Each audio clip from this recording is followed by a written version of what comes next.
Okay. First item on the agenda is public input. Does anyone here have anything that they'd like to address to the commission? Would they please come forward and identify themselves? Hello, David Pearl, 79 Main Street. Madam Chair, may I hand out something to the commission? That's what I'm going to be referencing. Certainly. Thank you.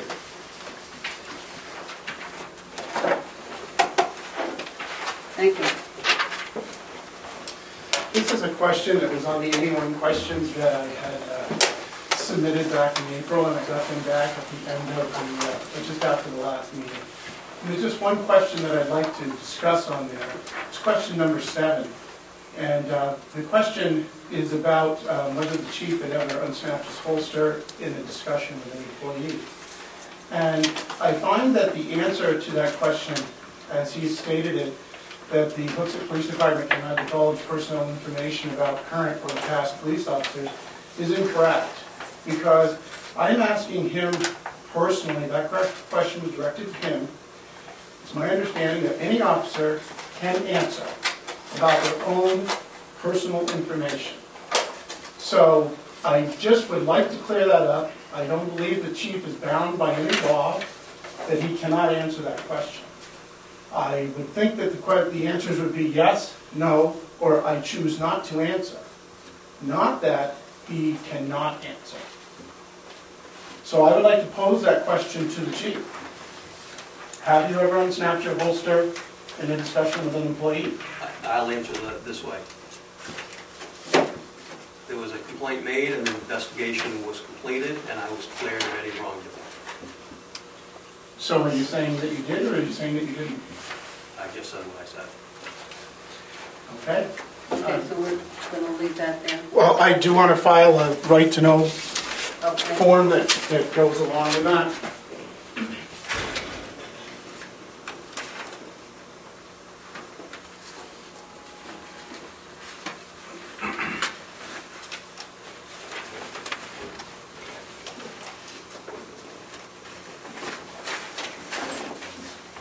I have 3 of them here. 2 are on different matters. I'll just give them to you now. Thank you.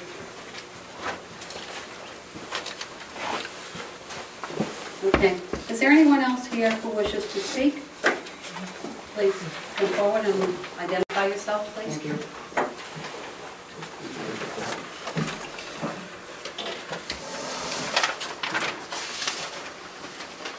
Mark Meagle, 42 Main Street. Good evening. Thank you. I want to address a couple of process questions that I want to clear up with you. As you know, I'm always asking about process questions. Certainly. As a point of order, actually, I noticed on tonight's agenda that the public input is scheduled in front of the minutes. And I'm assuming that this commission is proceeding along with Robert's Rules of Procedures. If that's the case. I want to just quote Robert's Rules of Procedures, just like in this kind of situation here, where Chapter 11 of Robert's Rules of Procedures would state that the minutes of any meeting are actually to be conducted after the minutes are read and approved. So to me, if we are following Robert's Rules of Procedures in these proceedings, then I think that we should be following the letter of the law, and it goes to, in my mind, that this commission does not always follow the rules of the law.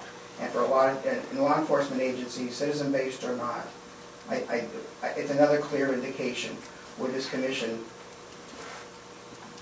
is lax and lackadaisical in their approach. I do have some notes to that effect, quoting Robert's Rules, if you'd like me to post that. I also want to state, as a matter of rules and order, that this meeting is finally being organized as a result of 2 previous meetings being canceled as a result of other misordered and canceled meetings because of procedures not being followed. Rhetorically, I would ask you if the penalties or discipline is in place for breaking any of those rules, and who's accountable for breaking those kind of rules. Because in my mind, this town has seen many officers who have just been disciplined for much less actions than missing deadlines to post meetings and our right-to-know requests. I have submitted several right-to-know requests in the last several months. In October, was totally missed for the entire month. I said nothing. I did not receive it for the entire month. I submitted it again in November. I received it 2 weeks after, where the five-day notice was supposed to be submitted to that. I did not receive it at that point. Again, procedures not being followed. Those two right-to-know requests were, in my mind, and again, I just want to argue this point with you and bring up the point that all I was asking for was a number. I was not asking for any internal practices to be divulged. I was not asking for any personnel issues to be divulged. All I was asking for was an aggregate number of suspensions being taken, being held, and number of grievances being held.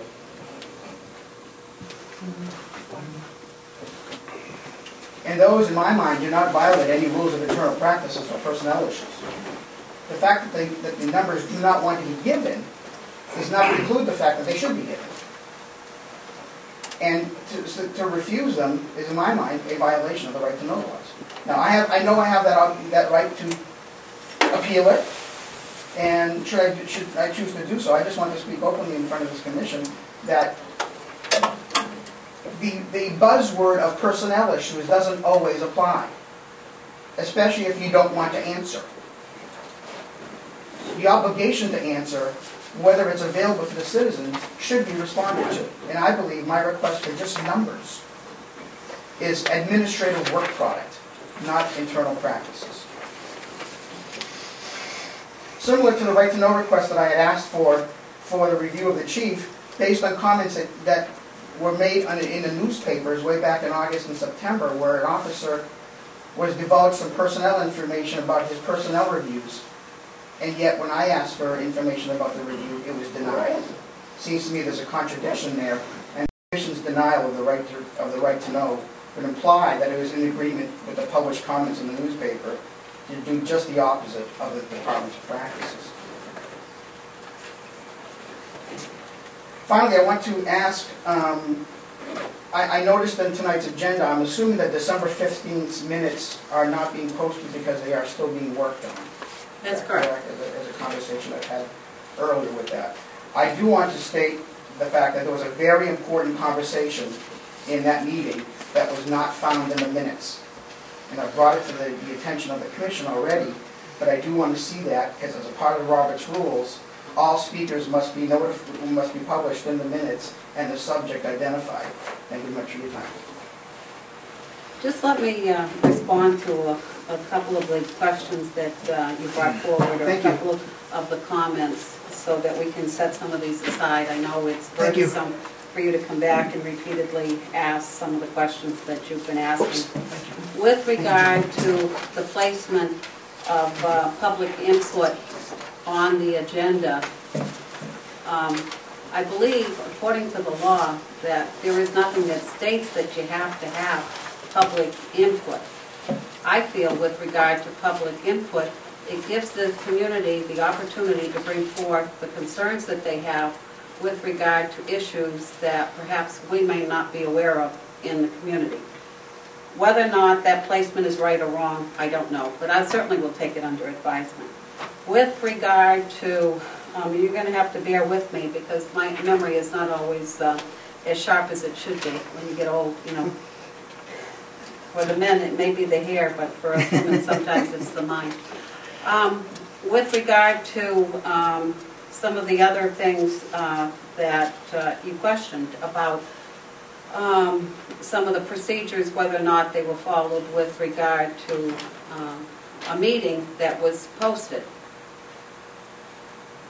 My feeling with regard to this is sometimes the errors that occur are best brought to the light of day, and it's because we weren't aware of something.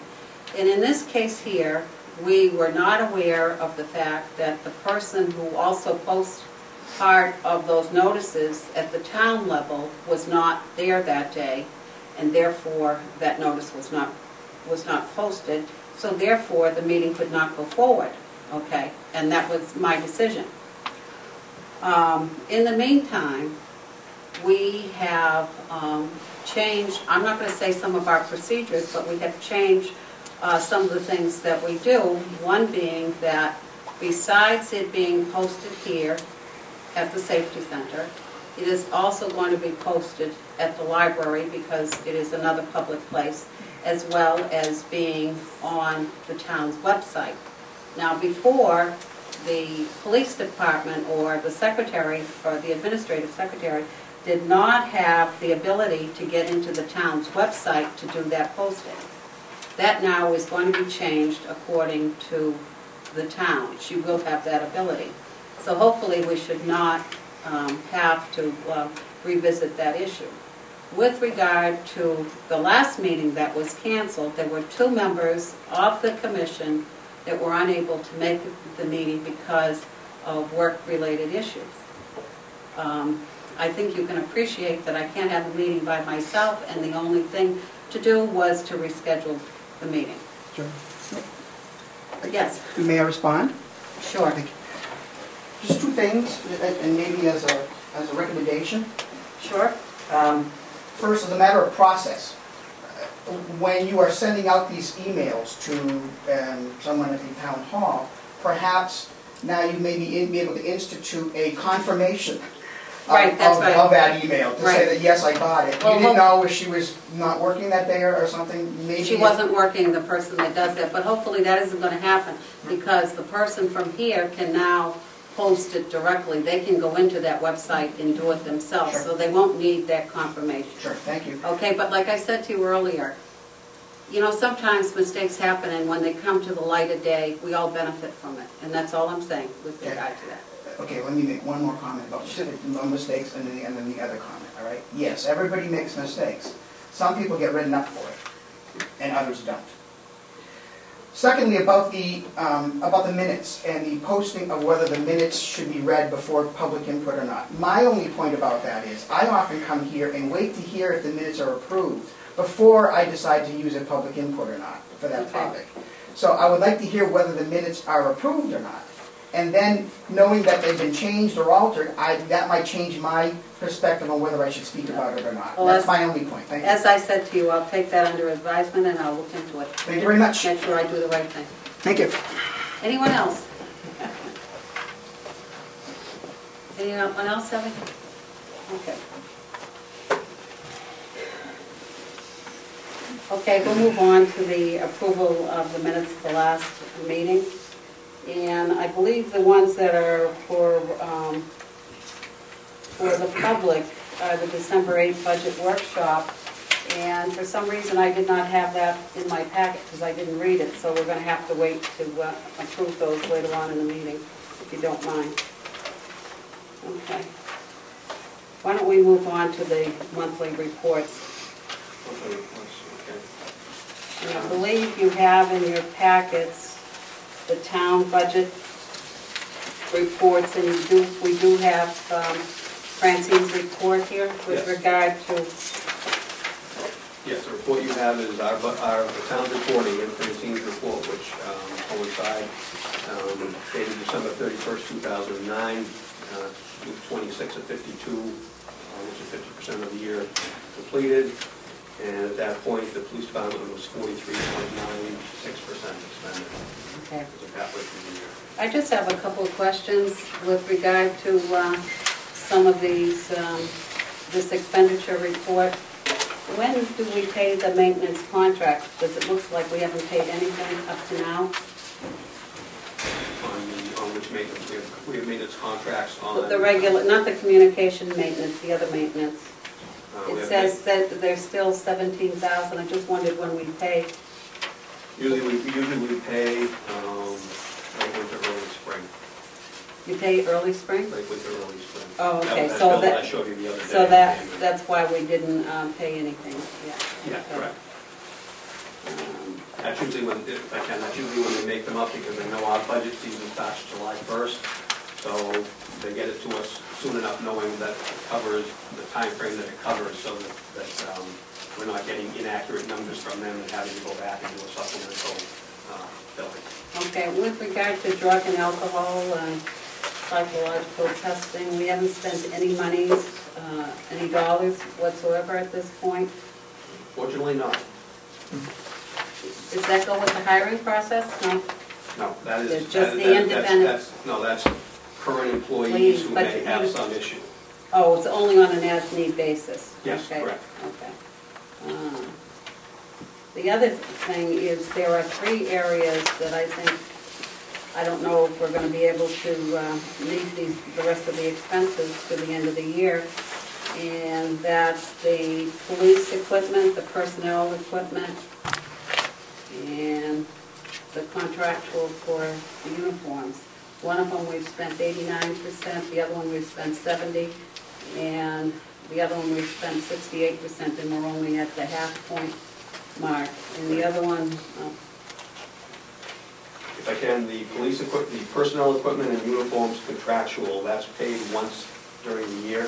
okay, If you remember from the budget process, that's mainly for the uniforms. So the rest will be remaining?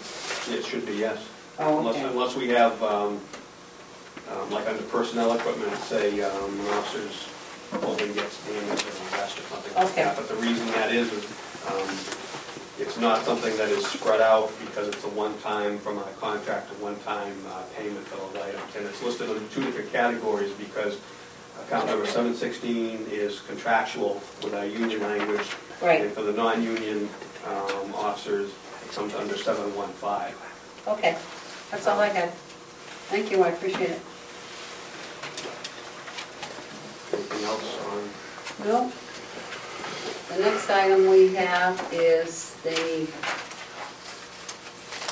police budget per se. Well, we just kind of did that. We do both at the same time. No, I mean, that's Oh. the police budget that how much was cut? No, that's not normally what we use it for, but you can use it for that Okay, if you want. what was it, 62 total cut? It was 62 or 64?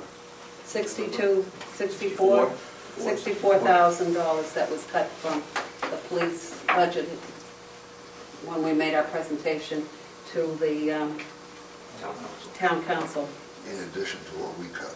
Right, and then we're expected to be on Saturday, make our presentation to the budget committee. If I can, the notice I received is the budget committee meeting starts Saturday at 8:30. I Right. haven't received any agenda yet, just that we're the 3rd out of 3 departments to go, so I don't know I don't have an exact time, but Right. Okay, that's the best I have on Saturday's schedule. thank you. Okay, we'll move right along to old business, and the first item is crime prevention activities. And because Captain Cecilio is not here, we also do have Bill Shackford, who is here, who is going to explain to the group a little bit about his activities with regard to that, if you would. If I could, for those in the attendance, for those who've been at the past meetings, we've been working on a number of things, websites, follow-up to the meeting we had up at the library, as far as the electronic end, the website, the Twitter, and the Facebook account. Thank you. Captain Cecilio is on vacation, so he will be here in 2 weeks. He'll be here in 2 weeks to update everybody on the electronic end of those parts of the program. However, one of the other parts of the program that we had been working on, and we started back up at the library, was a neighborhood crime watch program, how that was going to work, and how we could develop it. And obviously, it would have to be tailored to our community. What we have done so far in that is we've asked Bill Shackford, who's done a lot of work for us, and many people know the work Bill's done with the cold cases that we've dealt with, and of course his law enforcement history, to be the program coordinator for this. We thought that with Bill's many years of experience and his understanding of what needs to be done, and specifically what the hooks it may be, that Bill would be a good person to do this. So what I'd like to do is, since we don't have the answers or the information on the electronic, is at least have Bill give everybody an update on what has been done so far, as far as the Crime Watch program, and how we plan to kick that off. And again, that's like in many other programs, we'll start it off the best way we think, and it may very well change depending on how many people we have involved and what we find out. Thank you. Bill, if you explain a little bit, please. Thank you. It's always a good opportunity to address the commission. I looked at the calendar this morning. It's February 1st, 2010.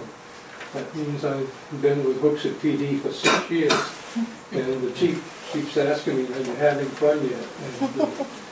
And, starting off with the Pocket case and working through many of the different assignments, it's been a pleasure to work here. There's no doubt about it that we are living in desperate times, with 1 out of every 10 people in the state out of work.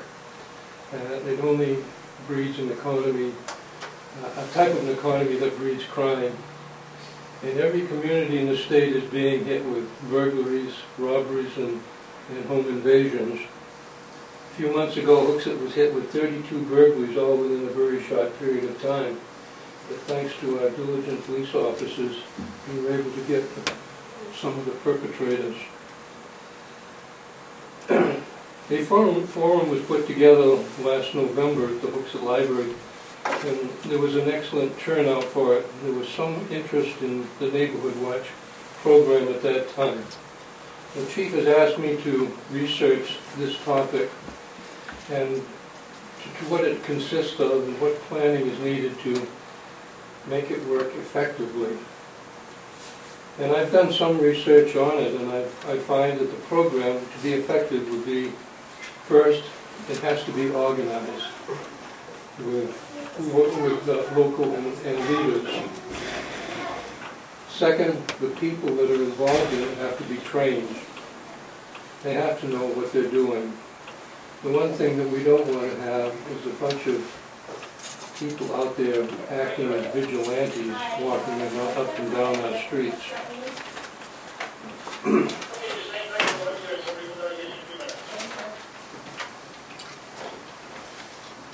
When I speak about training, I believe there are 6 areas that training needs to be addressed. First, the people that we have that are interested in this Neighborhood Watch have to know what the responsibility of this Neighborhood Watch is, so that it's going to be and consist of a functional group. The second phase or session would be upgrading the homes, making it safe with locking devices, exterior lighting, etc. And the third phase would be for these volunteers to know how to identify a suspicious situation and what to do with it. Fourth, they need to know how to report a crime and understanding our communication network. I would also ask alarm companies to come in and demonstrate what alarm systems are, put on a demonstration as to what and how their equipment works. I would like to see every house in Hooksett with an alarm system in it. I think it's the best deterrent for burglaries and crime. And then 6, the gun safety program. I do not intend to teach people how to use firearms. That's not the intent. But I think people need to know what this excuse me, what is needed to make that gun safe, such as trigger locks, which the police department already has a supply of, knowing how to store their firearm so it's not accessible. The biggest jewel that a burglar can get if he breaks into a house, if he can get a firearm, that's quick money on the street. 80% of every home in the country has a firearm. And people need to know what the ramifications of that law is. And I believe that I would take time to teach what the law consists of and how it's interpreted. I would also like to take this program a bit further and reach out to our businesses. There is a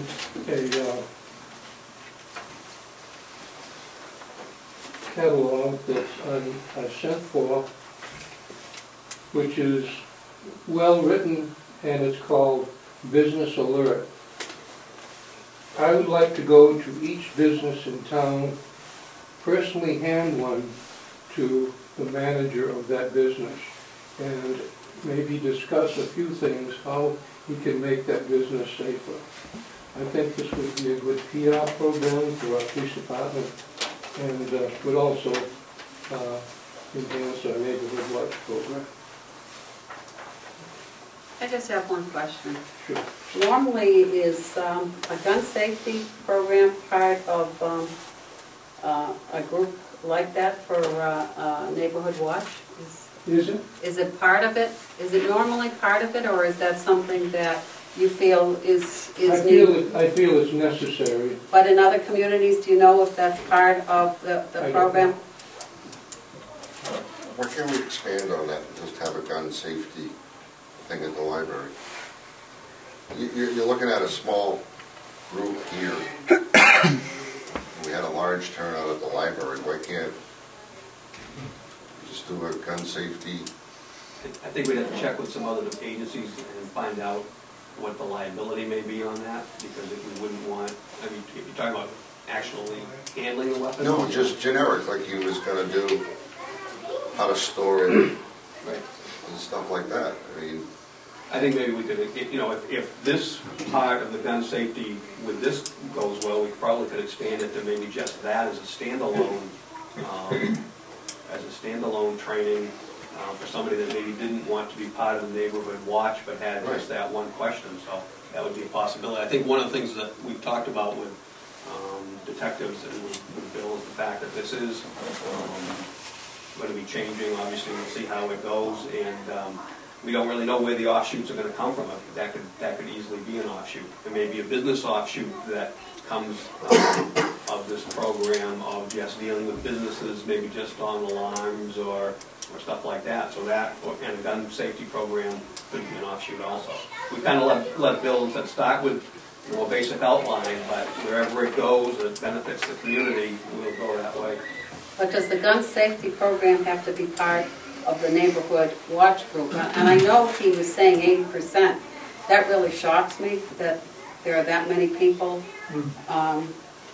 I think we felt... I guess I'm naive, I guess. I think we felt that one thing that we see, and we see in the paper, and we see it across the country, is everybody's right, not everybody, a lot of people are right away, let's go buy a gun. And people have a right to or not, and as Bill said, a lot of people already have firearms. Whether, for whatever reason people have firearms, there are safe ways of storing them, keeping them at their homes. So we thought, regardless of, even separate from the crime program, that is good information to get out there. And we thought that this was one way of incorporating it into getting it out, and it may very well become a standalone. And I agree with Commissioner Gagnon that you probably should do it, separately. My question was on the other neighborhood watch groups that are in different communities and different cities or whatnot. Do they have this component as part of it, or can you do it without that and just have that separately?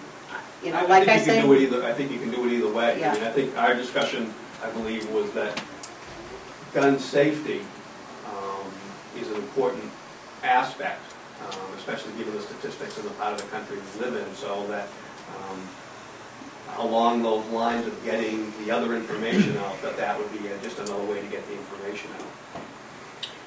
I just think it's a small group, and it sounds like we're arming them.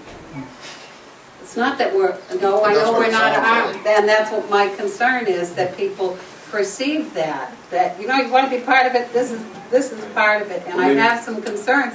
But I also hear what Bill was saying, that there are a lot more people that I expected, than what I thought, that have guns, and we probably need to do something about that and have some kind of a program to address that. Separate from the neighborhood. Right, separate, and that's what I'm saying. That's all I'm saying. A place where we can have the blocks available, because I believe we give them out, do we not? Right. Right. How many people know that? I mean, I know we've put it out there before, but there's more guns out there now than there ever were.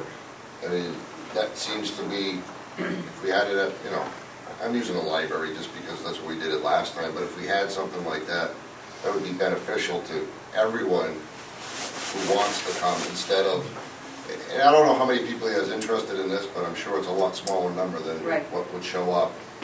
How about if I can, our next meeting's in a couple of weeks, ask Bill to, from this discussion, go back and research that one area, see what other places are doing. Number one, whether they're incorporating it into the neighborhood watch or not. And then number two, what other places that are already, why reinvent the wheel? What are other places doing as far as gun safety type programs? Okay. And bring that information back in 2 weeks. Right, we have to have the Captain Cecilio back anyhow. Exactly, and So- that's why we wanted to get Bill in anyway, to give you an idea of the work that had been done, where we were headed, get feedback. So if you want to do that, we'll take that back. And that's fine, but even if they're not doing it, I mean, we could be first sometimes too. Oh, We're yeah. first to have all the people together to talk about the break-ins, and I believe quite a few other towns followed suit. So, I mean, I'm not opposed to finding out how they did it, if anybody else did it, but I'd like to see us come up with some sort of thing, whether they've done it or not. It's done, well, just so you know, what we do is one of the internet accesses we have is the National Association of Chiefs of Police. So we, Nagel many times will look up a subject and we find out information nationwide, not just New Hampshire or Southern New Hampshire, Right. whatever. So I know for a fact these programs have been done in other places. So again, I guess that's what I meant about reinventing the wheel, is doing the basic research, which will get us nationwide what happens Right. in this area. Okay, I have the town councilor, who is the representative to the police commission, who's raised his hand, and he wants to make a comment. Are you, yes, are you okay? What the key? No, the gun safety issue is a big issue. And I think I agree, we should have a public scenario on that. But even more importantly is when you can use a gun. Oh, that would be right. That's a whole other chapter and verse. 'Cause I was told that the last thing you ever want to do is if someone broke into your house and was leaving your house, the last thing you want to do is shoot them when they're outside. Because there's a legality there. Right, right. That there's a whole scenario as to when you use a gun. Right, and I don't think that's something we're going to get Well, into. It's very critical. I think it's something that could be. Right, Well, that's part of whether it was part of this program or a separate program. Yeah. One of the things on gun safety is not only the handling of it, the storing of it at your home and all that, but the applicable New Hampshire laws that relate to the usage. I mean, there obviously, most people would realize there's laws that relate to how law enforcement can use their weapons, but that also applies to everybody. There could be a step one and a step two, so you don't drag a meeting out too far to lose interest. Exactly, You know what I mean? If those people part would one, come back. part two, right. Exactly. Yeah, You know, okay. depending on Okay. how Yeah, long. but that would be part of it, whether it's a two-part or whatever, but that Okay, is well, part of why it. don't we go with that? The research do and the come back. additional research and come back when Captain meeting. Cecilio comes. I have I a thank you. question. Yes, I'm sorry. Bill, do you have a number of volunteers that you're dealing with now, or has anybody No. signed up for this program? I have 3 people so far. That's it. We're talking 3 people. If I could, I asked the press, But if we've got- whatever but we article, haven't right, if done- you could put something. We haven't done any. I think we have some press publicly release with it. tonight from Bill. Okay. Yeah, just take that. I know there's some interest out there, we just haven't had maybe the way of Well, I think the the opportunity to fact get in that touch with it. we've given it to the press this evening, we've made him aware of it, Right. that he, posts something within his article that people that are interested, to please contact the department. Is there a press representative here tonight? Yes, he's right there. Very cool. You may be asking your questions, Bill.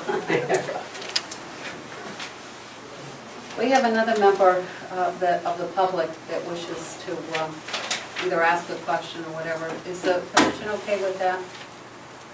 Yes. As chair of the Library Board of Trustees, we would be happy to host any kind of workshops on gun safety. I also am amazed at the statistic that 80% of my neighbors seem to have guns.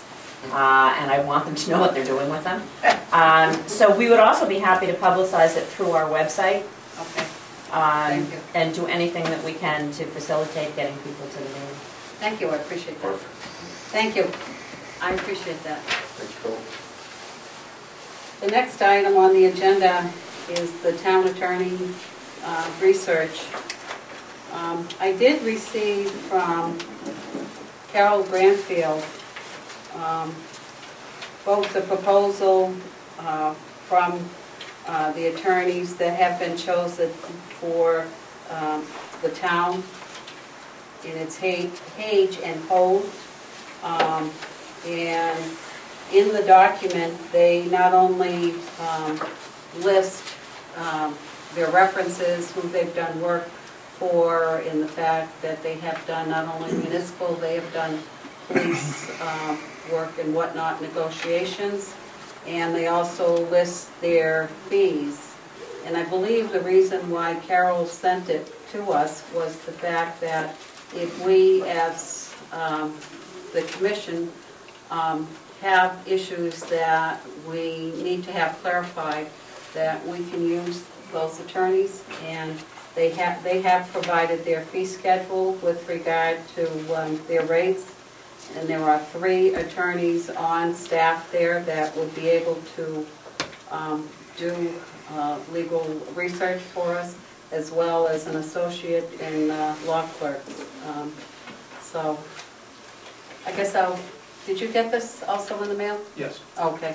I don't know if any one of you wants to look it over or whatever. So we do have that. If you haven't looked it over, probably... I did. And there, everybody else looked it over? First we've heard of it. First week. Okay. Well, for our next meeting, we'll get you, we'll get in the next packet. I thought we had copies for everybody. Who wasn't? It wasn't in your packet? I have. In the second one? No, I didn't have it. Could we also get fee schedules from the other attorneys? Current firm? Mhm. Yeah. Yeah, both of them. You need that for apples now. Right. And the other thing I think that we need to get clarified from the town, whether or not the town, and probably, Paul, this is something that you could get clarified for us, is the town going the route of so many hours a month that you're paying for, and use them as you lose them, or is it on an hourly basis? It's an hourly basis. We have them on retainer, but we have no fixed cost whether we use them or Oh, not. okay. It's strictly, if we use them. Because there was a substantial decrease in the amount that you Yes. paid on an hourly rate if you did it that way. I just wondered, okay. Okay, we're going to get that for the next meeting. Right. We're going to get the comparative. Yeah, I just want to make sure you don't have that. I do not. Okay. You can open it again. Copy of that. C, item C is exit interview research. I believe as from the last meeting that I was going to sit down with Attorney Whalen, Diane Whalen, with regard to exit interviews and not only get, I'm not going to say her opinion, but some of her comments with regard to exit interviews. And I think we were at the juncture that we weren't ready to go forward because we still had some questions that we needed to get answers to. And there was a question of whether or not only was it a good thing or a bad thing, but how you would go about the process. And when I spoke with Diane Whalen, she was kind enough to come to the station, the safety center, to speak with me and talk about exit interviews. And I think the thing that I picked up most on was, yes, an exit interview is an opportunity to gather information about employees that have left or are leaving, but what to do with that information. It's not so much just to get information and run with it. You have to more or less verify that the information that you're being given is not only accurate, but you have to follow it up, okay? And if it's a case, say, that you did an exit interview with someone and the comment is they're leaving for either better pay or additional opportunities, it would mean that we, as the commission or whoever the panel is, that we would have to do some research after the fact to look at, say how we compare with other communities and whatnot. Another discussion that we had with regard to the exit interviews is who indeed was going to be on that panel. Was it only going to be people from the department and the commission, or would we explore the fact of having somebody that was totally outside of the commission and the department to sit on that panel? And that's something that perhaps we need to discuss. But that was what we did discuss that day when I was asked to meet with her and discuss exit interviews. She pro or con? She's neither. All she said is that you have to be very, very careful when you do an exit interview. So each case is taken by itself. Right.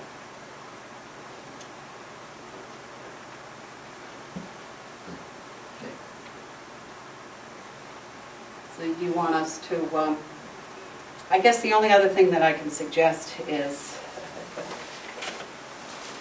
to make sure that this is vetted out completely, find out how other communities, say the police department or whoever's doing them, who they have on their panel. You have something you can give us, that notes or anything that we can look at before we, vet this out? Do I have notes from her? Yeah. Oh, I don't have them here, but I certainly can give them to you, yeah. Would you like us to do a survey on that question, and you give us the notes, we can get to the others? Sure. And so between the notes and Are survey- people agreeable to having a survey to see what other departments are doing? Sure. Next meeting? Yes, on the agenda. All three items of, okay, D, vacation policy of non-union employees. D,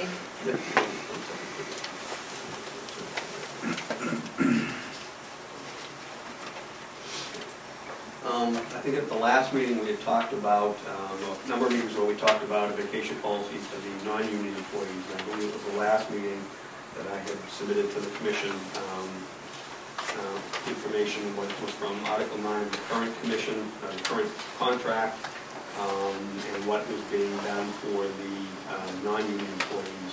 Right. And if I remember right from there, I was asked to put that, consolidate all that into a draft policy, which is what should have been in your packet, Right.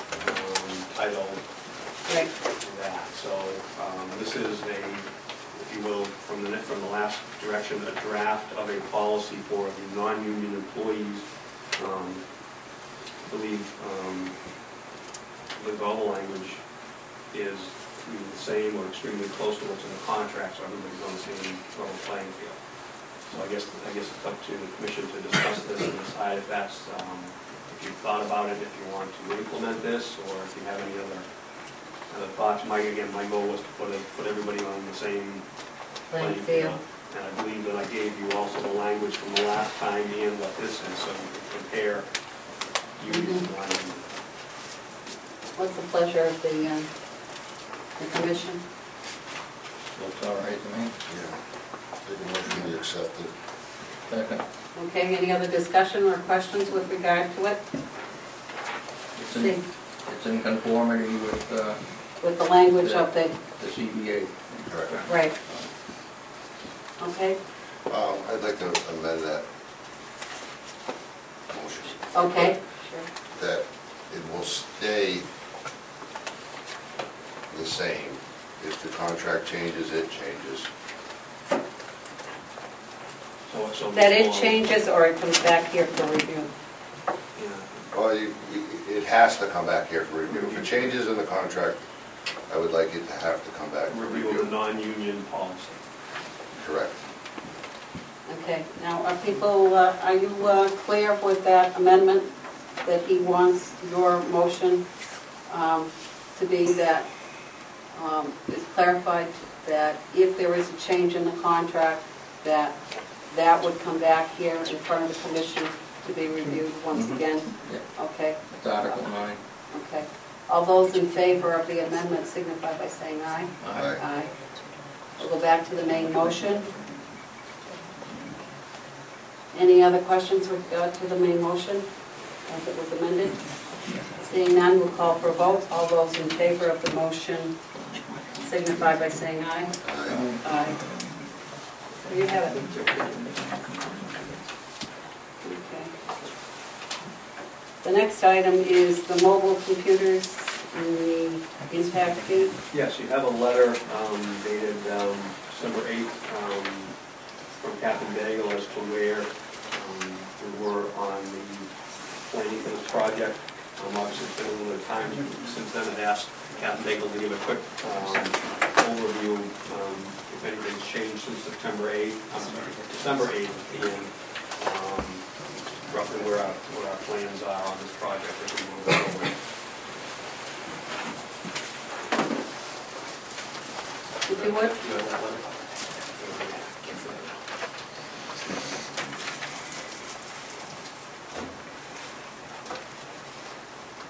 So we moved forward with the project for the connectivity from the laptops and cruises to the station.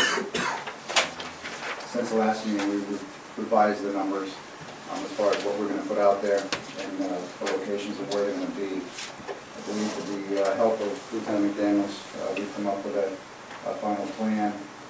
We received numbers from all the different vendors that we need to be working on this project in conjunction with us. And at this time, we are looking at a number in the area of $28,207 to get the project completed.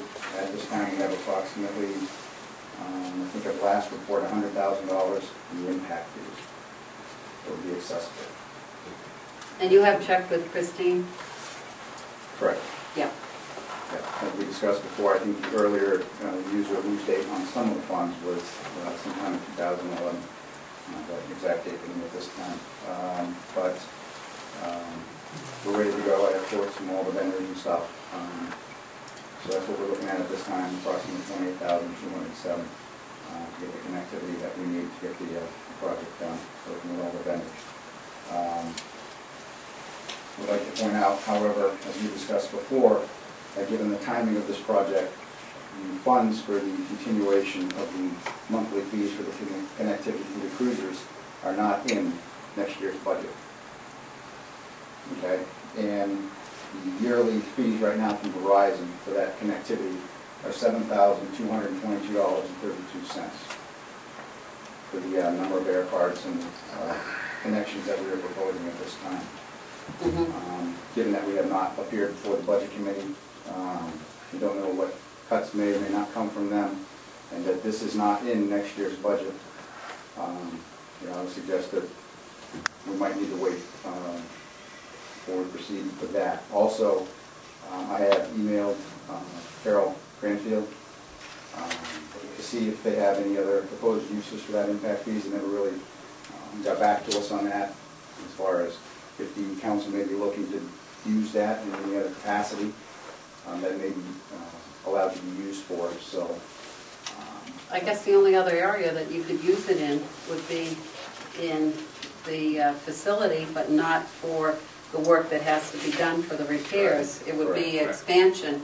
Correct. Our concern, or my concern, was that and since months ago, we coordinated with Carol, obviously, to make sure that what we were thinking of is, as you're correct, the work that would be done potentially, that can't be used for, but if the building was going to somehow, for some reason, expand, which it isn't now, Paul, if I'm correct, there's no expansion or anything in the building, it's just... No, I thought it would be clever if we moved the wall and...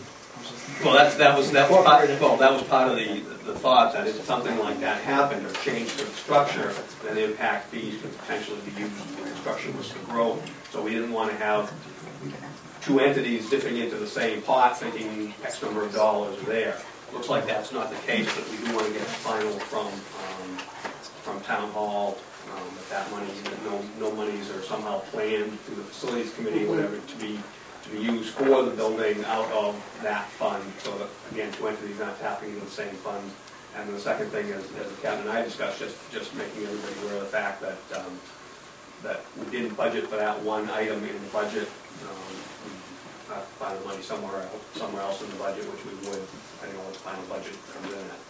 Did I understand you correctly, though, when you said that perhaps we would have to wait? Are you suggesting that we wait again? Yeah, that's up to you. I'm suggesting that if the budget committee takes a very large number from us, given the fact that this is not budgeted next year, you're gonna have to come up with the $7,000 or it's all for naught. Without the connectivity monthly, or paying a yearly Right. bill, then it doesn't work. So that's up to you guys to decide where you wanna get the $7,222.32 once we get this project started, because that is not in next year's budget. Like I said, I've reached out to Carol Granville to give me her thoughts. I'm not necessarily speaking for the council, but just to let us know whether they anticipate that may be going anywhere else, or that they might be okay with us going ahead with this project to expend those funds for this project out of that $100,000. Could be brought up at the deliberative session as well. It could be brought up at the deliberative session, and the other thing is, we make our presentation on Saturday to the budget committee. And correct me if I'm wrong, Mr. Loisel, the presentation that was made to the town council is their recommendation of the budget thus far, does not necessarily mean that it's cut, is it? No, Okay, so it's their recommendation. their recommendation. Okay, To the budget committee. right, to the budget committee, And okay. if you present at the budget committee that the scenario here is you do have X number of dollars in impact fees, but you're short 7,000. Right, okay, It's a legitimate right, request. right. And I certainly think that the budget committee would certainly be willing to listen to that part of the argument with, regard to that. There's one other component that we can go forward with that, in conjunction with Lieutenant McDaniels. We could work with the New Hampshire Highway Safety Agency and may be able to get matching funds for that yearly fee. We couldn't do it for the computers or the setup themselves, given the fact that it comes from impact fees. And the way that works with the grants, the money would then go back to the town, and the town cannot profit off of the impact fees paid by developers, so that we can't go that route. But where the yearly fees have to come from the department itself, that's my understanding at the New Hampshire Highway Safety Agency, that's something that they would entertain. So we're going to move forward with that portion to see if we can. Is that a grant? Is that a grant? Yes. It's a grant, and is it yearly? Do you have to apply yearly, or? Yes. One thing to remember is you still have to have the money in your budget, however, up Right. front. So if- Right, you can't expend without appropriating it, So that's if correct. we decide to move at that time, and we get to go ahead, if the desire is to move forward, we would certainly apply for that to try to recoup some funds back for the town based upon that. Oh, okay, okay. Very good. What were the numbers, if I might ask, the numbers on, again, on the mobile computer, what was the total cost? Right now, we're looking at $28,207. 207, and impact fees are gonna cover how much? That's all. Cover all of Okay, that. but what's And the $7,202.32 is the yearly It's a cost. yearly cost to Yearly provide yearly keep maintenance. those up For the and air running. cards, Okay, they need to have service more. okay. I believe Mr. Roy has a question, if you would, go ahead. This is really not germane to Captain Daigle's presentation, but is there someplace, Chief, that's black and white that tells us what we can use impact fees for? Yes, Because yes, Can it's very, you get that to us? Or where can I find Christine has that, and she usually puts it, I'm not going to say it's a test, but it's very specific criteria that you can use. If I can, the easiest way for an individual to find out is to talk to the finance director, because then you get under the law, but that's where in the past myself and other department heads have then said, what about this scenario, what about that? And that's where I've learned from this finance director, the past finance director, exactly what the ins and outs of the law are. So probably the easiest thing would be if you can just give her a call. Well, I read someplace, and I don't know, it puzzled me. Did I read where the fire department is going to use an impact fee to research or study whether or not they should have another fire station? Yes, you did read that. Is that a valid? Yeah, well, that's growth. It has to do with growth. And they can use it, and that's what it's based on. That's what they're collecting the money. That's the idea of an impact. And that's why my suggestion to anybody, boards or audiences on impact fees is to, and just like I've been asked the finance director, the general criteria for an impact fee usage, and then ask specific questions to find out, okay, we have the idea for a specific project. From your understanding, finance, does that fit in with that? Because you're right, there are many individual examples. And that's how we've gotten it out. So we can get you something, but you probably going to get an answer much quicker if you just call. And, They're very particular with that. When we started this project, or the thought of it, we did run it by the town's attorney, Bart Mary, to get his opinion on whether or not this would be an acceptable use of that, and his opinion came back as absolutely. Right. However, in that proposal, then we have to get the connectivity in the cruises in order for them to run record checks on people that they come across, or run their license check and run registration checks. They have to have training where they can ever log in and be able to do that. We're talking only officers. So as part of the original plan, we submitted some funds for overtime to send these people to training so that they can be able to do that. And the opinion came back that we can do the computers, we can do the software, we can do the things that we need with the vendors, but we cannot pay for overtime for the training. Right. Under the impact fees. Right. So we would have to do that That's ourselves. the cost of doing business. Correct. There is a member of the public that wishes to chime in, so to speak. Are you willing to allow that person? Just as a point of information, I had also asked at one point of Christine if there was any information that I could read up on impact fees, and she advised me that it's in the town charter. I don't remember the chapter on it, but it is in the town charter. There's also a specific article that a gentleman wrote, a study for the town, regarding everything you need to know about impact fees. Right. Bruce Mayberry study. Right. Yeah, I'm familiar with And so Christine advised me to check the charter, which I did. It's And very it was in there? informative. It's very informative, yeah. that. It was in there. Okay, thank you. Anyone else have anything? Okay, thank you, I appreciate it. Moving right along, special detail rate. the last time we discussed this in a meeting, the request of us had been to give you a sample of some of the other communities around. I saw that, Local charge yeah. for detail rates and food rates. So that was prepared, the survey was actually done on December 23rd. So you now have that, you have what our current rates are, you have the numbers from finance as far as breakdown, Christine's done for us what it costs. So the question now is for the commission to review that, or if you have reviewed it, and decide if you want to leave the fees where they are, or if you want to change them.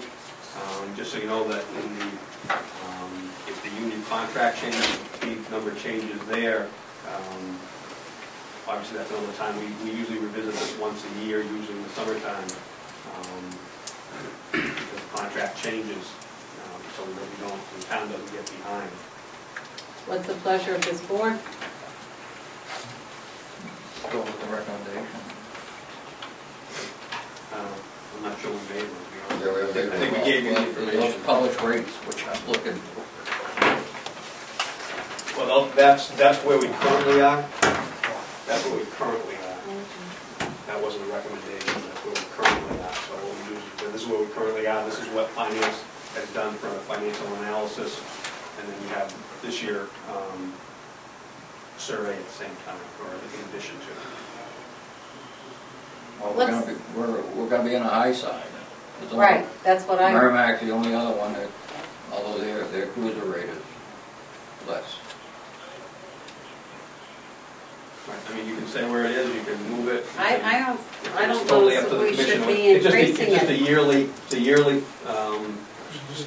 yearly review Right. that the commission does to make sure that the town isn't losing funds. I don't think the town is losing funds. And if not, then that's fine. We What's the can stay pleasure of where we're this at. board?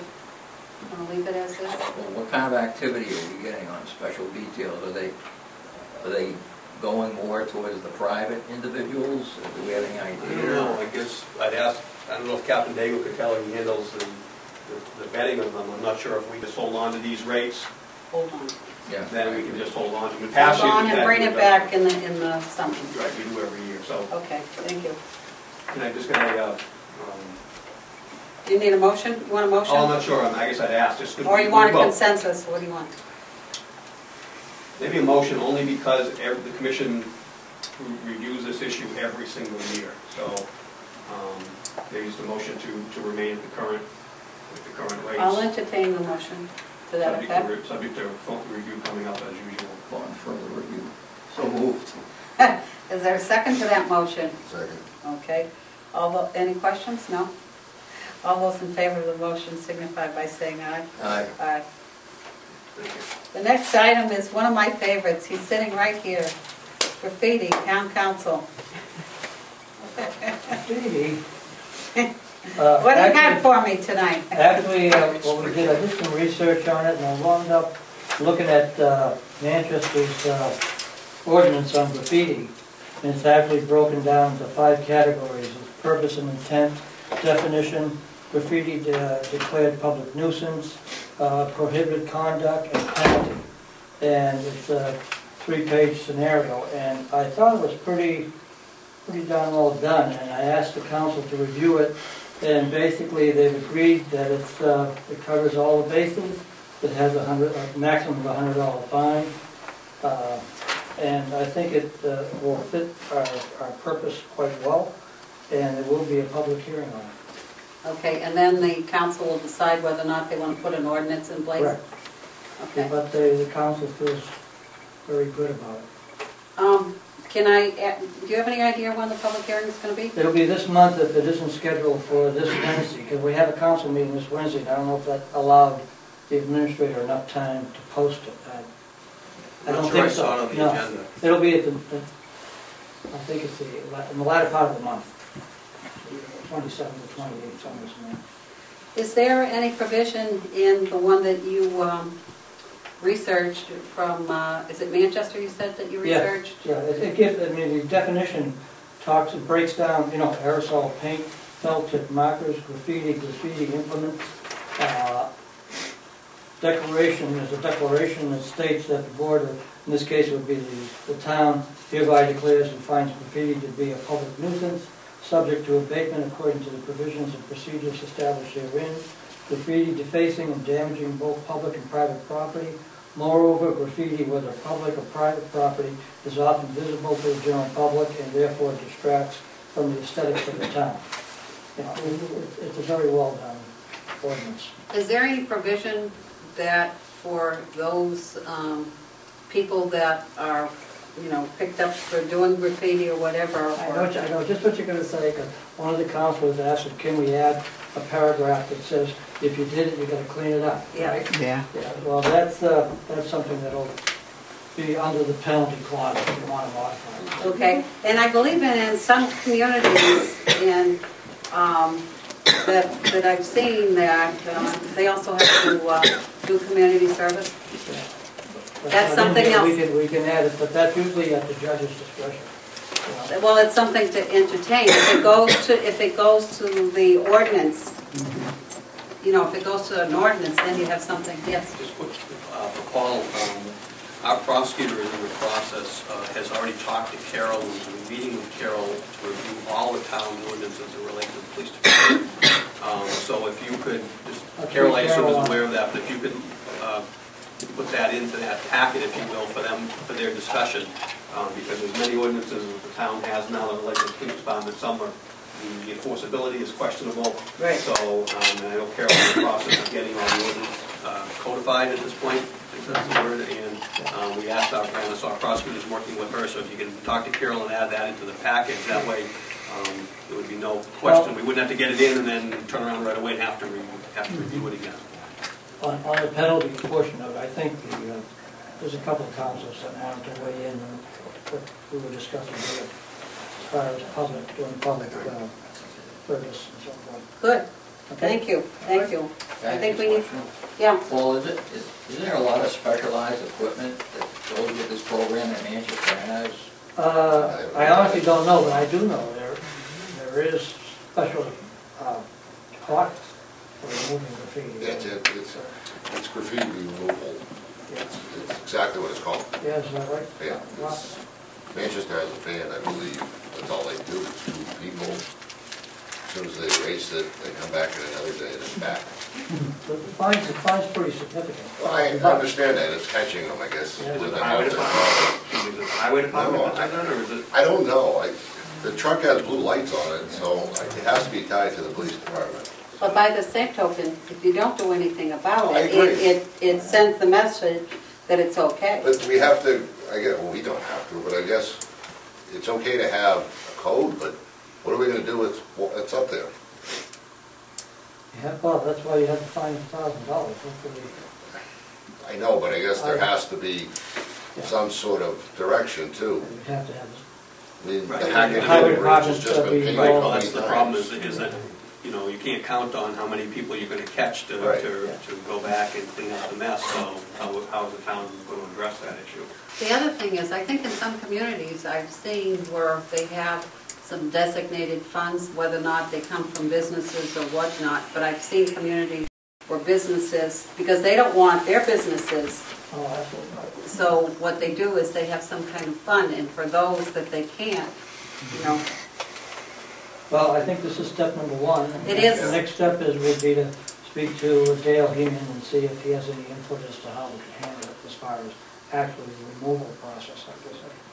I mean, catching them can't be that easy. If they can crawl up on a highway overpass and not be That- seen, you they would think can't be it'd be doing it in easier. broad daylight. It's gotta take them hours to do it. Some of it is quite I agree. expensive, and you think you'd be able to nail it.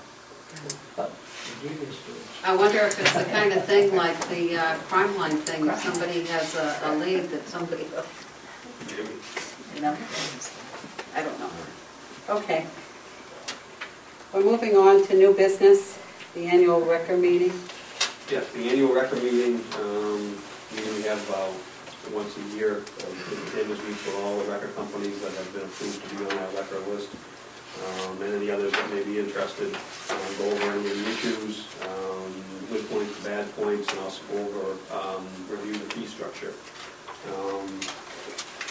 believe that was in your packet for the last Yes, meeting, yeah. was the bottom line was that no changes, from this, the outcome of this meeting, were no changes suggested or recommended for the annual record meeting, and no request or recommendations from any quarter on a fee schedule increase. So basically leave everything the way it is.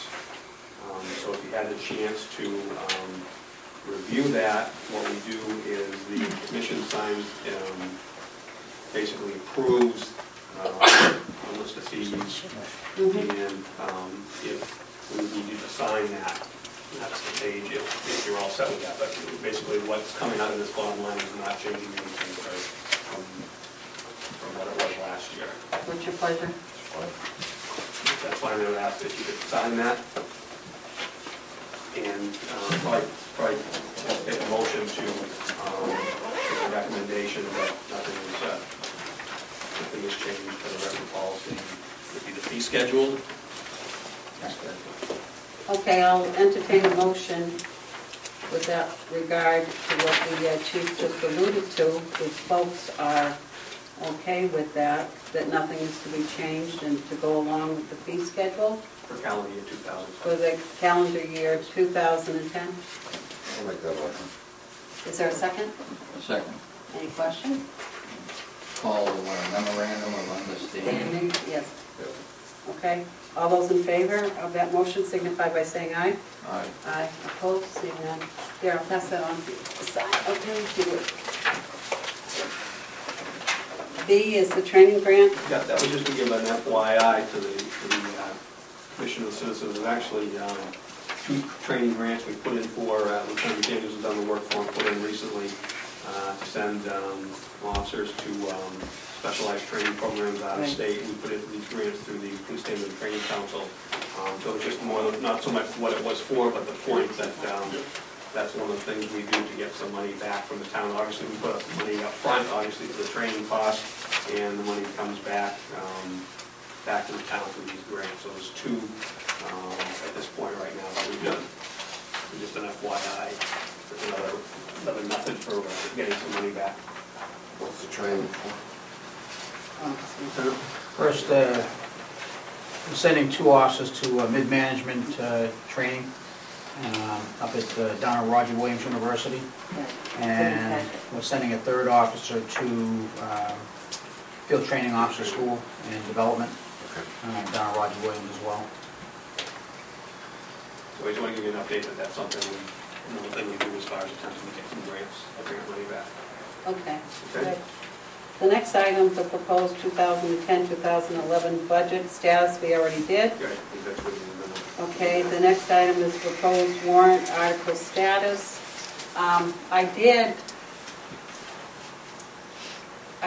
report, but I haven't heard anything, so.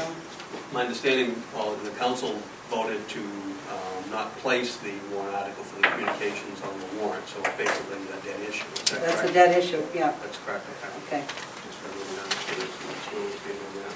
E, emergency communications, code red. Yeah, this is a program, and you probably, may have seen the article, hopefully everybody saw the article from the press release that the administrator put out. The town has entered into this program. We were asked a number of weeks ago if we would contribute toward a share of the total cost. I advised the administrator that while I thought the program was good, that would have to be a decision of the commission, or at least we would have to have that discussion before I got that direction.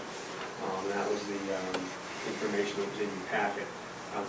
Because the town felt that it was such a valuable program, the town did move ahead with the program. They've actually already used it at least once that I know of for the H1N1 clinic. So because our meeting schedule got a little behind the curve, the town has already started doing this, but the bottom line request from the administrator still is that in this current budget year, that the police department contribute $1,900 toward the cost of this program. Sure, go ahead. They've already started using it. Where did they get the names to put this out? I already It has got to my have- call. it has Me to too. have- I already got my call. Really? You have Yeah. to submit your information to them. Okay. Yeah, there was a press release, it was in the paper, right? And I think if they already had the list of numbers, it was already in the system. For those people that didn't have a published number, I think that's where, it's You not had a to call. problem, you had to call and submit your number. Is that right? And a cell phone, if you wanted your cell phone to be on it, you had to go as well. I thought they said that you could go on to the town website. Yes. There's a link there And that you sign can in. actually sign in and give them your phone number and so forth through the town link. so bottom line, I sent, had the two captains go up and see when this was demonstrated by the company. One of the things that Cap Silly was going to talk about is he did check that program at the school, which I think you have that. Right. That is a good program, but it is limited to the school function. Carol had looked into, the administrator had looked into, and the department heads had discussed a couple of other programs along this way. And I believe it was a consensus of the department heads that this program, this Code Red emergency communication program would be of interest, or of good interest to the town. So I believe we should do that, but I wanted to bring it forward to the commission. So number one, you need, and number two, that if we're going to spend this money toward this, everybody's on the same page as to why. So when the question comes up later that we didn't budget $1,900 for this item, that there's no question that we in fact, why we spent this money. I think it's valuable to do, and I would recommend that we do it. But I want to You do have that. you feel you have the funds within the budget to go forward with that? Yes. Okay. Make a motion that we participate in this shared cost of $1,900 for Code Red. Emergency communication. Looks like it. Okay. Any other discussion or questions? Yeah. Seeing none? I have one, the other agencies decided to participate, Chief, do you know? Paul, if I could ask you, as far as you know, the other departments, are they already kicked in toward this? I did ask, this letter you have, I did ask Carol to write that to Right. explain, so we'd all know. So one of the things, I don't have the answer to that question. I just asked what we would do. The other thing is, just along that line though, is Carol had also received some information that there may be a grant out there that would, again, bring some money back to the town. And so the second half of this is the lieutenant will be working with the town and looking to see if there is a grant. In my talking to Carol, the understanding was that even though this is a town-wide program that covers many of the departments, that it was only under U.S. Department of Justice to Police Department who could put in for the grant, rather than the others that emergency management normally puts in for. So it doesn't really matter. We do the grants. The lieutenant does a good job at them. So the next thing will be is to look and see what is available for that, and again, like the other things, attempt to get some money back for the town, for the total cost, not just the PD's cost, but for the total cost or half or whatever we could potentially get out of that. Okay. Well, we're ready for a vote. All those in favor of expending the $1,900 for the emergency communication code red signify by saying aye. Aye. Opposed, seeing none. That's your approval. Thank you. The last item is the intersection of Route 3 and Benton Road. And I asked the chief to put that on the agenda because I've had calls from members of the community with regard to that intersection as to some of their concerns about it and the possibility of having an accident. And I've spent some time since you and I talked looking at that intersection. What I remember looking at again today is you're driving, any of us as we're driving south, obviously we know the lane is there as a right turn lane and then basically disappears the way the state left the road. I saw 2 signs that said right lane turn only. However, what I noticed is that when the state put up the extra lights there, the light for the turn lane is a solid green rather than a right arrow. So if you're driving down the road, you may or may not see the 2 signs. You may or may not be trying, as we've all probably seen many people trying to do, merge over.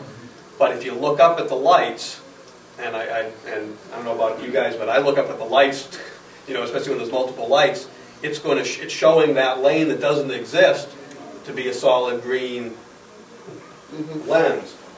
So my first thought today, looking at it again, was to go back and ask Paul if we could go back, if the town, because it is a state road hitting the town road, could ask the state about changing that light so that it's an arrow, or whatever else they feel. The second would be any other signage.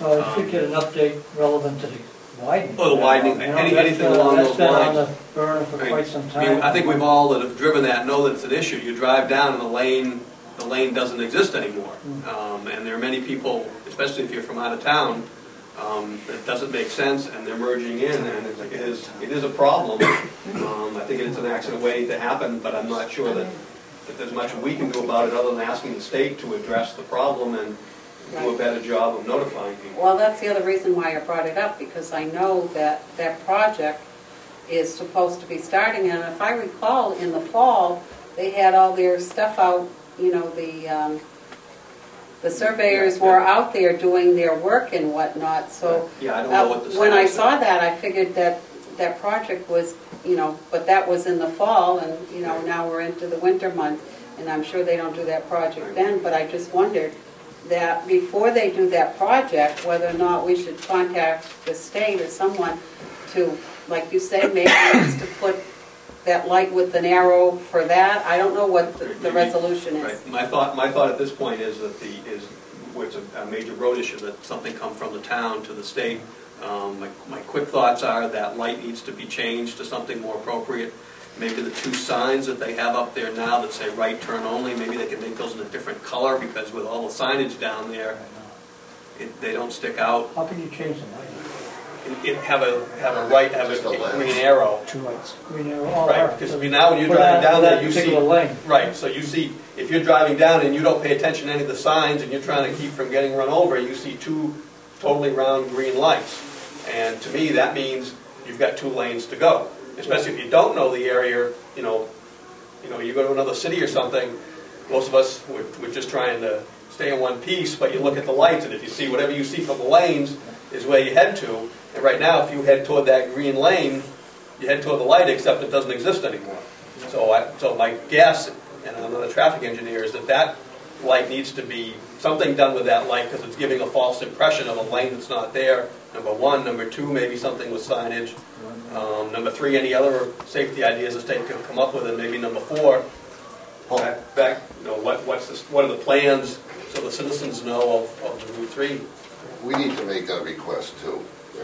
I think the town should do it too, but as a police department, I think we can make that request of the state. It's not like we're asking them to redesign the road, we just want them to put an arrow up and maybe some new signage. That's a good point, because from our perspective, Right. for us to note to them that it is Yeah. and there's an accident. But my only thought, well, maybe we can do something jointly with the town. My understanding from the past was that the town preferred that one letter go out, so you don't have different departments sending letters, because the state is going to look at the town of Hooksett, not the police department, Hooksett Highway Department, Hooksett Fire Department. Maybe Paul could check on that. What is the best way to do it? Although the planning board was the one that brought forward that whole issue of Route 3, okay? So it wasn't only the competition here. Right. Well, maybe we can, if Paul, if you could let Planning me board know. needs to give us an update, but Yeah. we're out. But maybe if you could find out from Carol, Yeah, do you want a letter from us, Yeah. either yourself, Carol or, and exactly, Howard. what would be the best way to send it forward? But even a quick fix with just getting an arrow, I mean, Well, that's what my thought was, is something to look at it, because obviously they're not going to fix the road right away, so. right. Or when they are going, when they intend on working on it. Two issues. So if you could let me know on that, I think that's, Okay, I have another member of the community that wishes to, are we willing to? Mary Farwell. In some other communities in other states, there is signage literally on the road, way ahead of this, to let you know Right. that something's going to happen.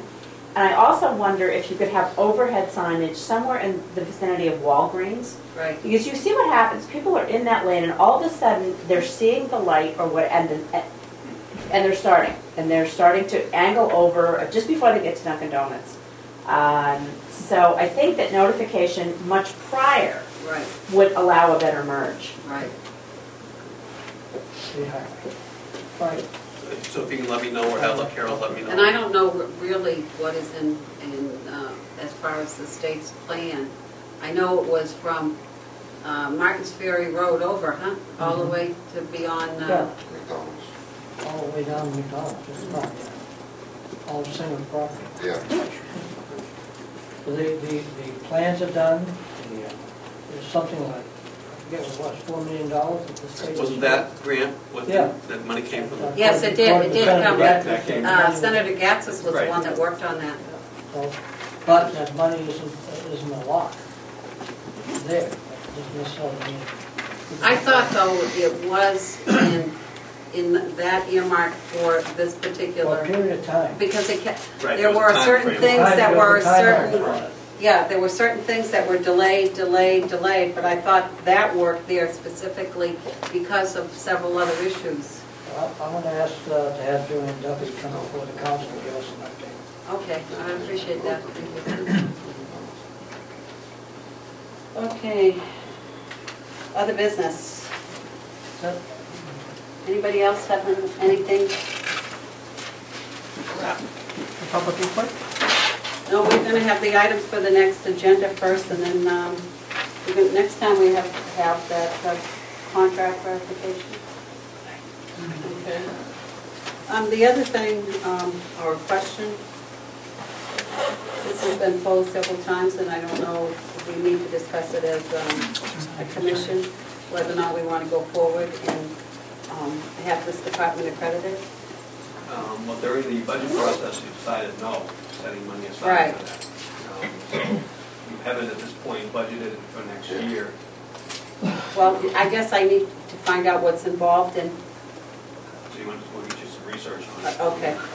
Senator McDaniels? Night. Can we get for the next meeting, which is in 2 weeks, some rough numbers on accreditation as far as the dollar value, dollar cost? Yeah. We'll have that in 2 weeks for you. Is that Tolia we're talking about? And then the other thing, is just a question for myself, where are we with the complement that we have, and would we need to be at our full complement right now with the, Actually, I'll have Captain Daigle talk about, we have a testing coming up this Saturday. well, why don't you give that for the report next time? I'm just asking to put it on the agenda. Oh, okay.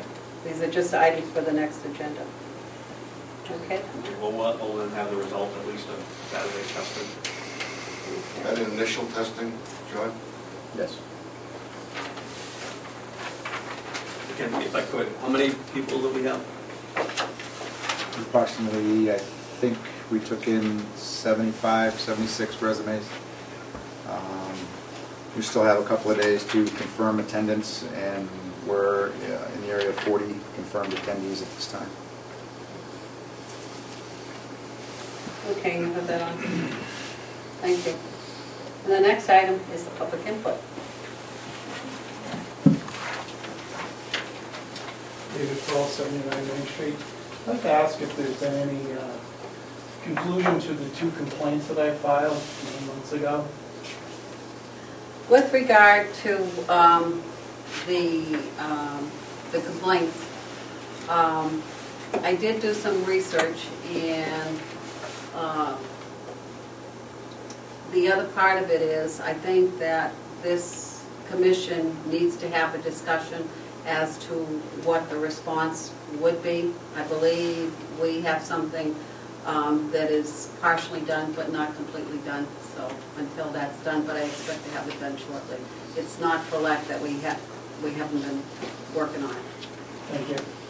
I'd like to speak about a little larger issue that I think is at hand here also, and that's the public trust. I understand that the chief doesn't have to reveal what happened with this uncertain issue, but as a citizen, I would like to say, although I've been critical of the police department, I never believed that story when I heard it before. And until I got that question back and realized that the chief wasn't answering it, and tonight tells me that there was an investigation, I'm now very concerned about that. I've talked to a few police officers about this action. This is a serious action. This is something that means you're going to use your weapon. I think as part of the public, and him being the leader of this department, he should explain to us what happened. I know he's not obligated to do that, and I know the commission can't force him to do that. I think the same thing about the 2005 investigation chief. We would like to know what happened.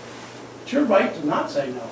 But there's also going to be a point in time where this community is going to have to decide whether we back this chief in a potential lawsuit. And I'm telling you right now, I don't feel as though there's any confidence in this community to do such when the leader of the department is not being forthcoming about things that have happened in the past. Thank you. Yes. 2 responses. The 2005 investigation, the commission did release back then a press release as far as the conclusion. The details of it are internal investigation, which do not get released. They released the conclusion that I had been cleared as far as all charges. As far as the other issue, the commission did deal with it. I think 2 of these commissioners probably weren't even here then. They can go back and they can give you what I told you earlier, but you can get it from them as the 2005 issue was, that there was an investigation and I was clear. I'd like to see the results of the investigation. You don't get to see internal investigation reports. You can open the file. Can you not? No, I can't open an internal investigation file, no. You can't show us the results of your investigation. The results are what they reported. Can you show us in your personnel file what the results were? No. You're not allowed to do that. It's a choice. It's a choice. That's what I'm I'm not saying. allowed to do that because you start opening the door on the right to know law of what's being released or what should be released or what shouldn't be released. It's your choice. Is that correct? We've heard many times in here when past officers have left and complained. We've heard, why don't they open their file? They can open their file. They can open their file. But they choose not to. Isn't it true that you can open your file? Yes. Thank Why you. would I open my file for no reason if I have been cleared of something? For public trust, that's what I'm talking And what about all these other people? Dave, can I stop you for a minute? This meeting is not a public debate between the public and the commission. He's answered, and I guess the only thing that I can say to you is, if there's something else that you feel that you need a question answered or whatnot, I guess you would have to submit it. But I can't allow a public debate because we don't seem to be getting anywhere, and I think it only serves to get people angrier. And I understand, where you're coming from, but we can't have a debate like that. Well, I agree, and that's why I went to sit down. I didn't expect him to respond. Oh, okay. But having him have responded, that was only respectful if I came and stood up here and listened to him. So I don't Okay. need to engage in debate. Okay, Thank thank you, just so you know that. Anyone else wishing to Maura Willett, 3 Summerfair Street. I just wanted to clarify, I know I asked at the last meeting, but it's my understanding that at this time, we have 23 officers as a full complement. Is that correct? I would have to look to the chief to respond to that. I didn't bring those with me. I'm not sure at this point. Not a question that I think we're sure what the response is at this point, or at least I can't answer that. About I right. think that's why we're bringing it Right. to next meeting. Because I'm not sure what the number is based on the resignations or whatever. That's why I asked to put it on the agenda. And we have 3 that are in the process of attending or potentials to attend police academy, the next academy, is that correct? You know, we have one in the police academy right now. We have 70-something people that are coming this No, Saturday. I'm not talking about that, but you had said at the last meeting you had 3 potentials. Well, we had 3 people we were looking at to Right. fill the position, yes. At this point, I think there's only 1 out of those 3 that's still in the hiring process. It's currently in the academy. No, that's in the process, not in the academy. This is people that are not officers yet that are in the process. We have one that's in We have one that's New in Hampshire the academy. Academy, correct. But the 3 you're talking about, those are people that applied and are in the hiring process. Okay. And out of those 3, I believe at this point, only 1 is still a viable candidate that is still in the process, which is why we're running another test again to get more bodies. I mean, you always get a lot of people up front, but whether they're viable and they make it through the different steps is another story. At the December commission meeting, I voiced my concern with the fact that the department had lost 10 employees in 2009 and what was being done to address the issue. The chief stated at that time that what he had seen in the last few months and in talking with the officers over the last month especially was that morale had gone up. And the chief also stated that he would not discuss the reasons why. So now in the first month of 2010, we had a sergeant resign and go to another agency. And we're also expecting the resignation of a second sergeant any day now. So it makes me wonder, if morale is as good as the chief is claiming, why do we now have supervisors leaving? The response I've heard in the past is that they're going to other agencies for more money, they were about to be fired, or they have mental issues. So I think it's interesting to note that the 2 sergeants that have just left, or are soon to be gone, will be both taking cuts in pay.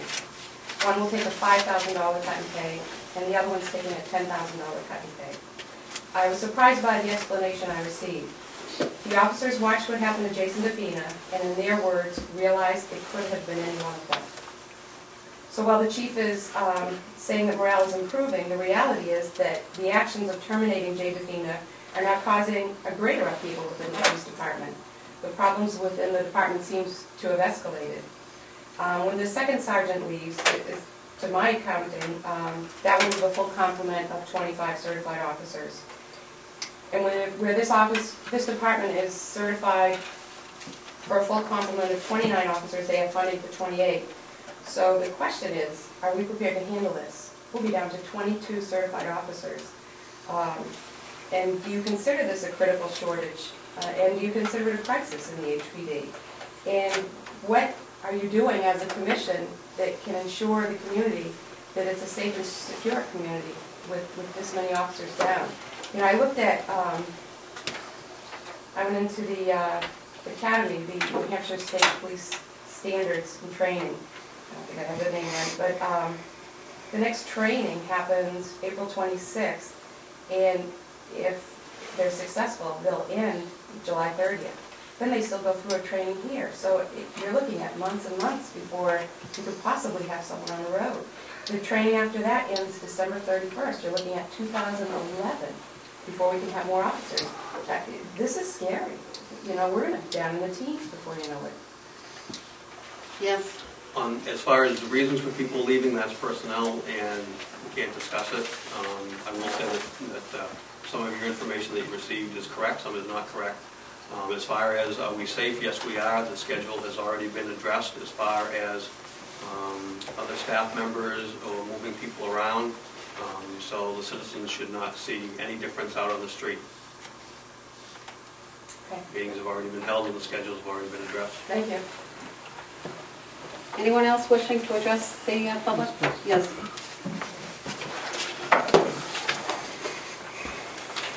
Yeah, Mark, you go to Main Street again.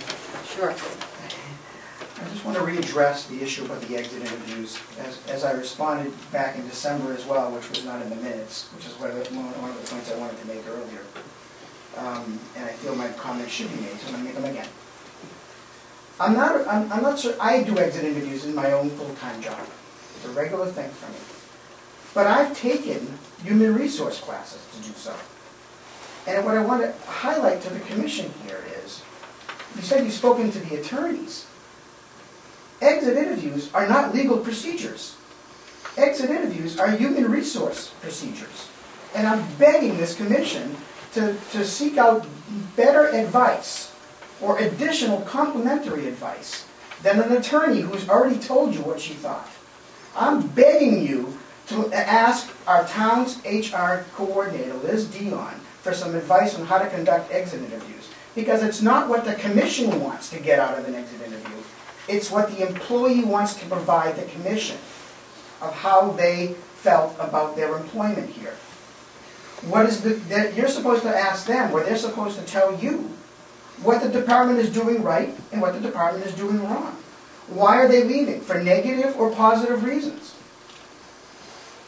With employees leaving on a monthly basis at this point, 12 in the last 12 months, on all levels of this department, we are in a crisis right now. And I would think that the commission should want to insist on doing exit interviews at this time with a sense of urgency and not pussyfoot around with this right now.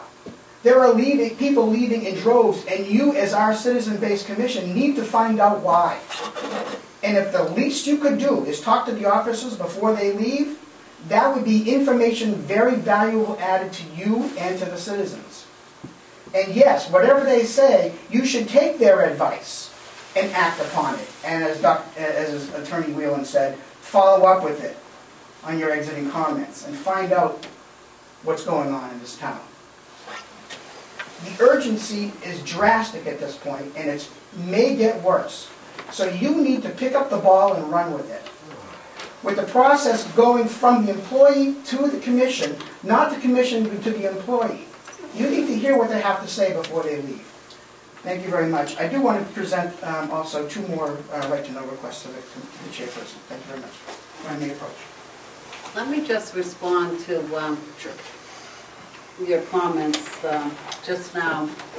Perhaps I didn't make myself clear. The reason why I sat down with Attorney Whelan is the other two commissioners did have a previous understanding of exit interviews, okay?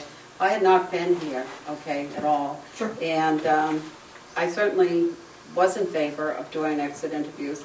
They had some questions that came up in the discussion that needed to be vetted out, and I needed to understand. Attorney Whelan, who does do employment law, has had a number of experience advising people on that process, and that's the only reason why I spoke to her. Okay. Not for her to tell the commissioner, tell me what we should or what we shouldn't do, was just to make me aware of some of the pitfalls. Sure. or whatever. And I think what I said was, with regard to exit interviews, I consider it as a forum to gain information about the employee's experience. Exactly. when he was an employee. Exactly. of the department or wherever that employee was employed. I guess what I was saying was there were certain things that she wanted to caution us about that you may think, oh, this is what the employee said, and we need to run with it. You need to do a little more than that. And that's my experience as well. And that's what I was saying, that I got from our conversation with her, that to be cautious of that, and that you don't do an exit interview and don't do anything about it. You just don't take it and put it in your file cabinet and it's done. And that's all I was reporting back to the other members of the commission, because they had given me authority to go and sit down with her and speak with her, and that's basically what it was. Thank you, Commissioner. And I guess I just wanted to reiterate then, because I totally agree with you. And it's not just sitting down and listening, or more importantly, it's certainly not telling them what you think about them. Right, it's a listening. It's a listening process and taking what you have learned from them and maybe adjusting your practices because of it. Especially if more But I and think you more have to go officers, and research whether or not, right. especially more and more officers may be telling you the same thing, it's something that you should be acting upon. Thank Thank you you. for your time. Thank you. Anyone else? I am J.R. Willett, 3 Summerfair Street. At the October 20th, 2009 Police Commission meeting, I asked several questions regarding the K-9 program. Now it's been over 3.5 months, and I was wondering if I could get some answers to the following questions. During the December 16, 2008 Commission meeting, Chairman Gagnon asked the question, why is the K-9 unit on the day shift? The chief stated that the K-9 officer was moved to the day shift because of issues brought up by the schools, and if there were drugs in the schools, then the drug dog should be available during the day. The first time anything remotely close to resembling drugs in the school was September 8, 2008, which was the first confiscated pot pipe. The K-9 officer was moved to days in April, 5 months before any mention of anything remotely close to resembling drugs in the schools. I would like to know why the chief gave the reason of drugs being in the schools for moving the K-9 officer to the day shift, when no reports of drugs were reported in the schools until 5 months later. This is something I brought up in October. I guess I would say, you know, that's the first time I hear that question, and it's the first time the chief hears that question. I guess the best that I can do for you is that we would take that question under advisement and try to provide a response for you in some form at the next meeting, if you would. Okay, it's my understanding that the chief had an agreement with the K-9 officer that he would be working a night shift if he became a K-9 officer. And that's another reason I'd like to know why the chief altered the original agreement. So that's another question that I have. Are you ready to hand those over as No, questions? not really. It was kind of Can you get those to us? yes, I can. Thank you. The K-9 officer spoke to the chief about the impact the day shift had on his family due to the fact that he had 2 small children and his wife works days. After he spoke to the chief, his schedule changed from Monday through Friday days and no weekends. This change only added to his frustration and family impact. I would like to know why this change was made. Now, as you can see, we've been losing a lot of offices. I would think that we want to accommodate some of these offices, especially if there's an agreement that's already been formed. I would like to know why the chief would use last year's stats to determine the value of the K-9 program. Why wasn't the stats why wasn't the stats of a year when the K-9 was working a more productive schedule used in order to determine the fate of this program? Because Rob was put on a day shift. Now, obviously, that's not the time. It's my understanding that K-9 is most effective. As I stated in the past, I'm a firm believer in the K-9 program, and unfortunately, I don't know if I can support it at this time. Looking at all the past police involvement programs, including the SRO, that has been suspended 4 times during its limited inception. And on its 3rd officer, the National SRO recommends continuity being extremely important, and to its success, the loss of the DARE program, the GRAY program, the loss of 3 K-9 units over a short period of time. It doesn't make sense for our town to continue wasting more money and time on a potentially failed program. I'd like to make a suggestion that you might want to consider using the K-9 funds for this laptop connection fees. Thank you. Okay, and you'll get those questions? Yeah. Yes. I'd like to ask Lieutenant McDaniel to explain the 3 K-9s in more detail, because it's making it sound like they just all up and left, and from my experience, that's not true. You were here for all of them. Yeah, the first K-9 we put into service, I was the patrol lieutenant from 92 to 2002. First K-9 we put into service was in 1995. That was Officer Brian Gannon. to accommodate him, we went out and we purchased a brand-new Jeep Cherokee. So we're talking about accommodations. We accommodated him by then with a Jeep Cherokee. He took it home every day as a take-home car, and had it to come back and forth to work, unlike any other officer. Brian Gannon, when he first took it over, he did revolving shifts. We tried to keep him on the night shift as much as we could, but he did come to days on occasion. He was the K-9 officer until he left, I believe in 2000, 2001, somewhere in that area. He was a K-9 officer for 5.5 years. Before he left, we also started a second dog because we thought we'd want to have a second dog on the road. So we sent Chip Shabbat to training.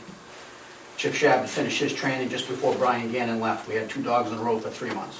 Condition of the dog when Officer Gannon left? When Officer Gannon left, his dog was almost 8 years old, I believe.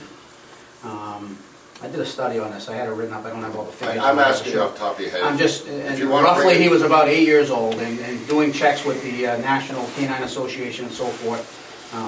If you get 5.5 to 6 years out of a canine dog, you're doing pretty good. Most dogs are retired between 8 to 10 years old, unless you get them trained in drug sniffing and so forth, and then you might get a little bit longer out of them. But for them to be a working dog for more than 5.5 to 6 years, you're doing pretty good. So we got a life out of Brian's dog. Chip was here for 3.5 years as our canine officer. His dog was ailing at the time anyways, so it was probably going to be retired soon before he left, or shortly thereafter he left. We were paying medical bills and so forth to keep the dog running. We sent Officer McGowan to training in 2003, and he was our canine officer until he left. So we got nearly 6 years out of his dog. So the lifespans of the dogs, I think we got, national average-wise, we got life out of 2 of the dogs. The third one, unfortunately, was ailing, and we probably wouldn't have got the full 6, 7 years out of him anyways, even if Chip had stayed. So contrary to what Mr. Ouellette said, I think we've got a fairly good use out of our dogs. I think Officer McGowan knew that his dog was getting up there in age as well, and sooner or later was going to need to be retired. So other than the fact that he was a drug sniffing dog as well, we may have gotten a couple extra years out of him, but. Thank you. Okay. Is there anyone else that wishes to speak? You know, the one thing I did forget was the approval that is public minutes, the December 8th budget workshop that I said I didn't have. I know why.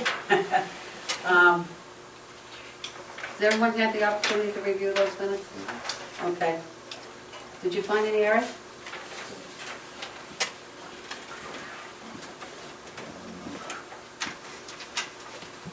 Okay. Did you? I did. Oh, okay. Mr. Roy? I just read them, and first of all, we didn't have a roll call, and second of all, it lists that Commissioner Gagnon.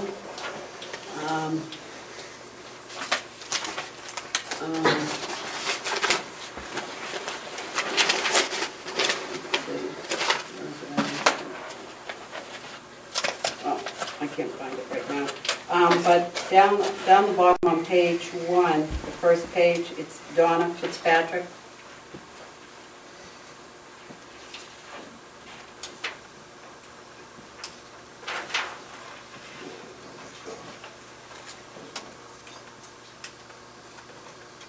Okay. Nothing else? So move, Okay, as amended. as amended, okay. Second, do I hear a second to that? Second. Okay. All those in favor of the motion signify by saying aye. Aye. Thank you. Okay. Next item is the non-public session. I need a motion to go into non-public session under 91A:3, 2C, and